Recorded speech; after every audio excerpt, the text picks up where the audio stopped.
আমার কাছে মনে হয় সবচেয়ে সহজ রেসিপি হচ্ছে মোগলাই। আমি জীবনে কখনো বানাই নাই, প্রথম বানাইছি। তারপরেও আমার কাছে মনে হয়েছে যে এটাই সহজ।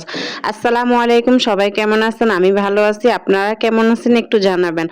আসলে আমি এই যে 2 কাপ পরিমাণ ময়দা নিছি। ময়দা নেওয়ার পরে আমি এই যে তেল দিছি, তেল লবণ দিয়ে ভালো করে এগুলো মুছছি। মথে নেন আর মাখে নেন একটা হবেই।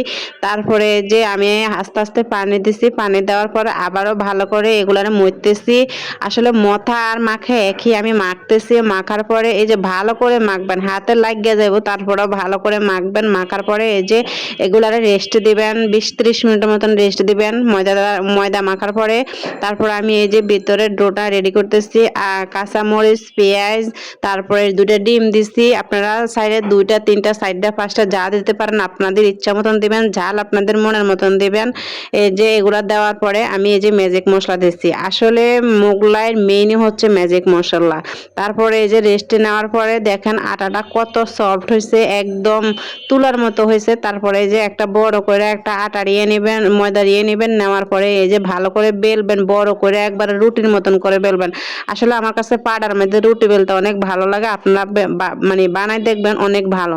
তারপরে এই যে ভিতরে আমি যে ডোটা বানাইছি, ডিম, পেঁয়াজ, কাঁচামরিচ এগুলা দিবেন। দেওয়ার পরে এটারে ভালো করে ভাজ দিবেন। যারা মানে জামা কাপড় ভাজ করতে পারেন ভালো, তারা হয়তো বা এই ভাজটা ভালো করে পারবেন। দেখেন কেমন করে আমি ভাজটা দিচ্ছি, জানি না আপনাদের মতন হবে কিনা, তারপরও আপনাদের মতন চেষ্টা করছি সবার মতন আমি করার জন্য। আসলে এটা ভাজের উপরে হয়েছে সবকিছু।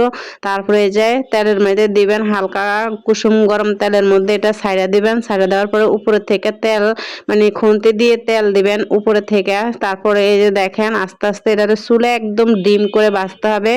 আমার এই যে মোগলাই পরোটা বানানো একদম কমপ্লিট। লাস্ট পর্যায়ে দেখেন মোগলাই পরোটা কেমন হয়েছে। আসলে আমি মনে করি সিঙ্গারা সমোসার থেকে আমার কাছে মোগলাই পরোটা বানাতে আমার কাছে সবচেয়ে সহজ লাগছে। কেমন হয়েছে জানাবেন। আল্লাহ হাফেজ।